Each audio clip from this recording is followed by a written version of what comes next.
ನಮಸ್ಕಾರ. ನಾನಿವತ್ತು ಓಶೋರವರ ಅಭಿಪ್ರಾಯದಲ್ಲಿ ಪತಂಜಲಿ ಯೋಗ ಸೂತ್ರಗಳ ಬಗ್ಗೆ ಏನಿದೆ ಅಂತ ನೋಡೋಣ.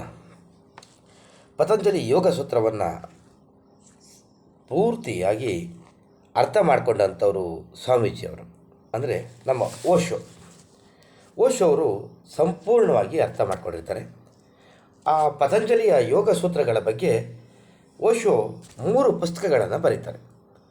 ಮೊದಲನೇದು the philosophy of yoga, the science of yoga ಮತ್ತು ದ ಸೆನ್ಸೇಷನ್ ಆಫ್ ಮೈಂಡ್. ಇವು ಓಶೋರವರು ಬರೆದಂಥ 3 ಕೃತಿಗಳು. ಪತಂಜಲಿಯವರು ತಮ್ಮ ಯೋಗ ಸೂತ್ರದಲ್ಲಿ ಏನು ಹೇಳ್ತಾರೆ ಅಂದರೆ, ಅವರ 10 ಸಂಪುಟಗಳಲ್ಲಿ ಪತಂಜಲಿ ಯೋಗ ಸೂತ್ರಗಳು ಇವೆ. ಅವು ಉಪನ್ಯಾಸ ಮತ್ತು ವ್ಯಾಖ್ಯಾನಗಳಾಗಿದ್ದು, ಅವುಗಳನ್ನು ಅವರು ಹಾಸ್ಯಭರಿತ ಸುದೀರ್ಘ ವ್ಯಾಖ್ಯಾನಗಳಾಗಿ ವಿವರಿಸಿರ್ತಾರೆ. ಪತಂಜಲಿಯವರೇ ಹೇಳ್ತಕ್ಕಂಥ ಪ್ರಕಾರ ಯೋಗ ಸೂತ್ರಗಳು 4 ವಿಭಾಗಗಳು ಇರ್ತವೆ. ಮೊದಲನೇದು ಸಮಾಧಿ ಪಾದ, ಎರಡನೇದು ಸಾಧನಾ ಪಾದ, ಮೂರನೇದು ವಿಭೂತಿ ಪಾದ, ನಾಲ್ಕನೇದು ಕೈವಲ್ಯ ಪಾದ. ಸಮಾಧಿ ಪಾದದಲ್ಲಿ 51 ಸೂತ್ರಗಳಿರ್ತವೆ, ಸಾಧನಾ ಪಾದದಲ್ಲಿ 55 ಸೂತ್ರಗಳಿರ್ತವೆ, ವಿಭೂತಿ ಪಾದದಲ್ಲಿ 55 ಸೂತ್ರಗಳಿರ್ತವೆ, ಕೈವಲ್ಯ ಪಾದದಲ್ಲಿ 34 ಸೂತ್ರಗಳಿರ್ತವೆ. ಪತಂಜಲಿಯವರು ಹೇಳ್ತಕ್ಕಂಥ ಪ್ರಕಾರ ಯೋಗ ಅಂತ ಅಂದರೆ ಚಿತ್ತವೃತ್ತಿಗಳ ವಿರೋಧ, ಮನಸ್ಸಿನ ಚಿತ್ತವೃತ್ತಿಗಳ ವಿನೋದವನ್ನೇ ಯೋಗ ಅಂತ ಹೇಳ್ತಾರೆ ಅಂತ ಪತಂಜಲಿಯವರು ಹೇಳ್ತಾರೆ. ಯೋಗಶಾಸ್ತ್ರದಲ್ಲಿ ಯಮ, ನಿಯಮ, ಆಸನ, ಪ್ರಾಣಾಯಾಮ, ಪ್ರತ್ಯಾಹಾರ, ಧ್ಯಾನ ಮತ್ತು ಸಮಾಧಿ ಅಂತಕ್ಕಂಥ 8 ವಿಭಾಗಗಳಿರ್ತವೆ. ಅವನ್ನು ಪತಂಜಲಿಯವರು ಅಷ್ಟಾಂಗ ಯೋಗ ಸೂತ್ರ ಅಂತ ಕರೀತಾರೆ.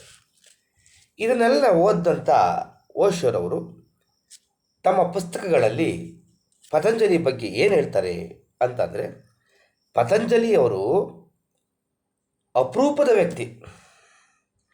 ಅವರು ಸಹ ಬುದ್ಧನ ಥರ, ಕೃಷ್ಣನ ಥರ, ಮಹಾವೀರನ ಥರ ಒಬ್ಬ ಜ್ಞಾನೋದಯಿ.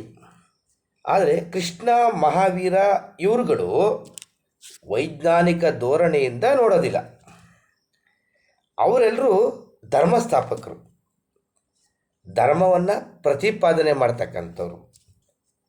ಬುದ್ಧ ಆಗಿರ್ಬೋದು, ಯೇಸು ಆಗಿರ್ಬೋದು, ಕೃಷ್ಣ ಆಗಿರ್ಬೋದು, ಮಹಮ್ಮದ್ ಪೈಗಂಬರ್ ಆಗಿರ್ಬೋದು, ಮಹಾವೀರ ಆಗಿರ್ಬೋದು, ಇವರೆಲ್ಲರೂ ಯಾರು? ಧರ್ಮದ ಸ್ಥಾಪಕರು. ಇವರು ಯಾರು ಸಹ ಬದುಕನ್ನು ವೈಜ್ಞಾನಿಕ ಧೋರಣೆಯಲ್ಲಿ ನೋಡೋದಿಲ್ಲ. ಆದರೆ ಪತಂಜಲಿ ಆ ಥರ ಅಲ್ಲ. ಅವನಂತರ ಐನ್ಸ್ಟೈನ್ ಥರ, ಬೋರ್ ಅಥವಾ ಮ್ಯಾಕ್ಸ್ ಪ್ಲ್ಯಾಂಕ್, ಹ್ಯಾನ್ಸ್ಬರ್ಗ್ ಥರ ಅವನೊಬ್ಬ ವಿಜ್ಞಾನಿ.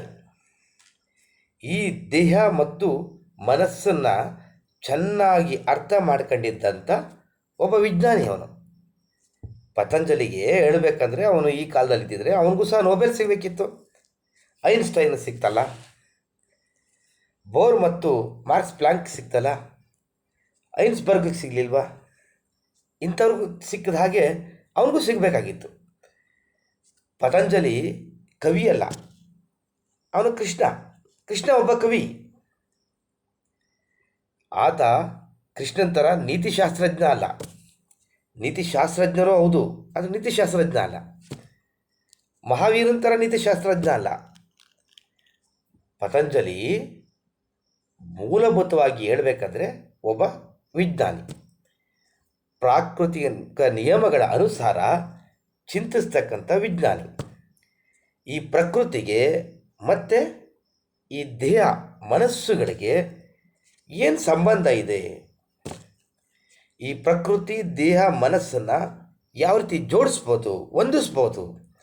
ಇವುಗಳನ್ನು ಸಮತೋಲನದಲ್ಲಿ ಇಟ್ಕೊಂಡು ಈ ದೇಹವನ್ನು, ಮನುಷ್ಯನ ದೇಹ ಮತ್ತು ಮನಸ್ಸುಗಳನ್ನು ಯಾವ ರೀತಿ ಒಳ್ಳೆಯ ವಿಚಾರದಲ್ಲಿ ಸದ್ವಿನಿಯೋಗಗೊಳಿಸ್ಕೋಬೋದು ಅಂತಕ್ಕಂಥ ಸೂತ್ರಗಳನ್ನ ಮಾಡಿದಂಥವನೇ ಪತಂಜಲಿ.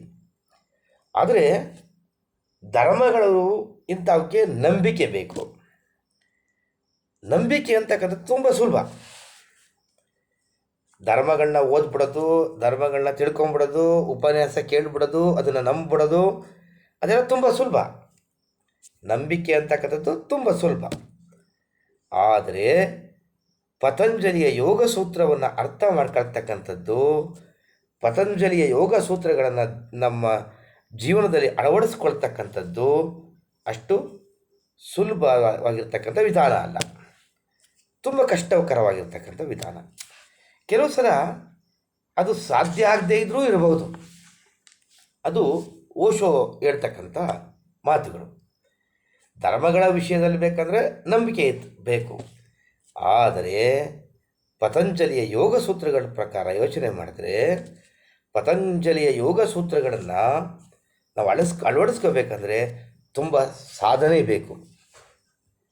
ಆ ಸಾಧನೆಯ ಮುಖಾಂತರ ನಾವು ನಮ್ಮ ಆರೋಗ್ಯ ಮತ್ತು ಆಯಸ್ಸನ್ನು ವಿಸ್ತರಿಸ್ಕೋಬೋದು, ನಮ್ಮ ದೇಹವನ್ನು ಸುಸ್ಥಿತಿಯಲ್ಲಿ ಇಟ್ಕೋಬೋದು. ಒಂದು ವಿಚಾರ ಅರ್ಥ ಮಾಡ್ಕೊಳ್ಳಿ, ನಂಬಿಕೆಗೂ ಧರ್ಮಸೂತ್ರಗಳಿಗೂ ಮತ್ತು ಯೋಗ ಸೂತ್ರಗಳಿಗೂ ತುಂಬ ವ್ಯತ್ಯಾಸ ಇದೆ. ನಂಬಿಕೆಗಳು ಬಟ್ಟೆಗಳಿದ್ದ ಹಾಗೆ. ಯಾರು ಹೇಳೋದು? ಓಶೋ ಹೇಳೋದು. ಓಶೋ ಹೇಳೋ ಪ್ರಕಾರ ನಂಬಿಕೆಗಳು ಅಂತಕ್ಕಂಥವು ಬಟ್ಟೆ ಇದ್ದ ಹಾಗೆ. ಆ ಬಟ್ಟೆಗಳನ್ನ ಹಾಕೋಬೋದು, ತೆಗಿಬೋದು. ಅದೇ ನೋಡಿ, ಈ ಬಟ್ಟೆಗಳನ್ನ ಹಾಕ್ಕೊಂಡಿರ್ತಕ್ಕಂಥ ಹಿಂದೂ ಅಂದರೆ ನಂಬಿಕೆ, ಧರ್ಮಶಾಸ್ತ್ರ ಅಂತಕ್ಕಂಥ ನಂಬಿಕೆಯ ಬಟ್ಟೆ ಹಾಕ್ಕೊಂಡಿರ್ತಕ್ಕಂಥ ಹಿಂದೂ ಆಗಲಿ, ಮಹಮ್ಮದೀಯನಾಗಲಿ, ಕ್ರೈಸ್ತನಾಗಲಿ, ಜೈನನಾಗಲಿ, ಬೌದ್ಧನಾಗಲಿ, ಯಾರೇ ಆಗಿರ್ಬೋದು, ಆಪ್ರೇಷನ್ ಥಿಯೇಟ್ರಿಗೆ ಹೋದಾಗ ಅವರು ಎಲ್ಲ ಬಟ್ಟೆನ ತೆಗೆದಾಕ್ತಾರೆ. ಕೇವಲ ಮನುಷ್ಯರಾಗಿರ್ತಾರೆ, ಅದನ್ನು ಅರ್ಥ ಮಾಡ್ಕೊಳ್ಳಿ. ಕೇವಲ ಮನುಷ್ಯರಾಗಿರ್ತಾರೆ. ಆಪರೇಷನ್ ಥಿಯೇಟ್ರಲ್ಲಿ ಅವ್ರ ಧರ್ಮಗಳ ನಂಬಿಕೆ ಅಂತಕ್ಕಂಥ ಬಟ್ಟೆನ ಕಳಚಾಕಿ ಮನುಷ್ಯರಾಗಿರ್ತಾರೆ. ಧರ್ಮಗಳಿಗೆ ನೋವಾಗ್ತದೆ ಇಲ್ವೋ ಗೊತ್ತಿಲ್ಲ, ಮನುಷ್ಯರಿಗೆ ನೋವಾಗ್ತದೆ. ಆಗ ಅವರು ಬರೀ ದೇಹ ಆಗಿರ್ತಾರೆ. ಆದರೆ ಪತಂಜಲಿ ಯೋಗ ಸೂತ್ರ ಆಗಲ್ಲ. ಯೋಗ ಸೂತ್ರಗಳು ನಂಬಿಕೆಗೆ ಸಂಬಂಧಿಸ್ತಕ್ಕಂಥವಲ್ಲ. ಇವು ಕಠಿಣವಾದವು, ಬೆಟ್ಟ ಹತ್ತುವಷ್ಟೇ ಕಠಿಣವಾಗಿರ್ತಕ್ಕಂಥವು. ಕೆಲವು ಸಲ ಸಾಧ್ಯನೂ ಇಲ್ಲದೆ ಇರ್ಬೋದು.